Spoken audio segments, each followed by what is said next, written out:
She sold 30 million albums before taking a break from the music industry to spend more time at home. What brought Amy Grant back into the studio? We sat down with the singer-songwriter to talk about the things in life that matter most and how her first album in 10 years came to be. I can't even believe I still get to do this. I just never dreamed it would last this long. Singer-songwriter Amy Grant was just a teenager when she made her debut in Christian music.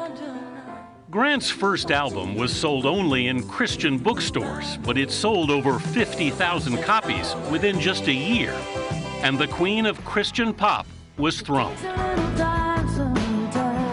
While Grant went on to become the first artist to have a Christian music record go platinum,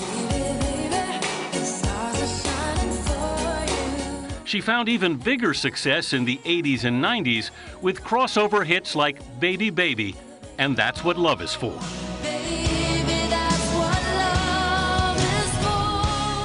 It's been 10 years since your last new, essentially, recording of new music. Why 10 years?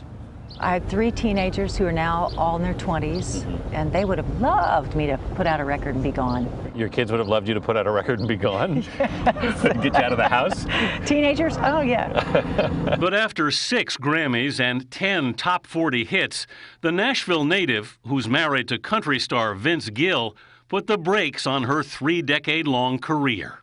Greatest feeling in the world is watching the older kids launch. I mean, really finding things that they love doing. I mean, it's like planting trees, and then all of a sudden you go, now when did this thing grow over my head and give me so much shade? This is fantastic. I find it, you know, I get the most excited not about what I'm doing, but by what they're doing. Don't try so. Grant's new album, How Mercy Looks From Here, is dedicated to her mother. When it seemed like the songs that went together started coagulating, I was reminded of my mom's request, and so that's why I dedicated the record to her. Gloria Grant died 2 years ago after a prolonged battle with dementia.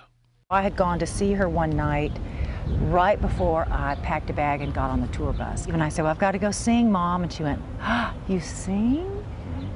And I said, I do. I sing. I write songs, too. She asked me questions. What kind of songs did I sing? Would I sing a song for her? And anyway, I was walking out the door, and she called after me, hey, would you do me a favor? And I said, yeah, what? She said, when you walk out on that stage, sing something that matters. What a great thing. You know, you don't even have to be in your right mind to give good advice. Right. I hear when you get Grant recruited an impressive array of friends and personal heroes to record with her on the album. your love even with your scars. I would think it would be pretty intimidating asking James Taylor to sing on your record. It'd have to be the right song. I did ask James Taylor back in the late 90s to sing on a song. I had written it. And he said, I would love to. Send me a copy. And I sent it, and he called me back and said, this is not a very good song. Really? So I said, you know that song? It's off the record. And I haven't listened to it since, never played it again. The title song, How Mercy Looks From Here, was inspired by a week's worth of events in the spring of 2010. I had a cousin killed in Afghanistan. A friend of mine took his life. The Nashville flood hit its peak on Monday, and on Saturday, Jenny, our oldest, was married in our side yard to her love of her life, Josh.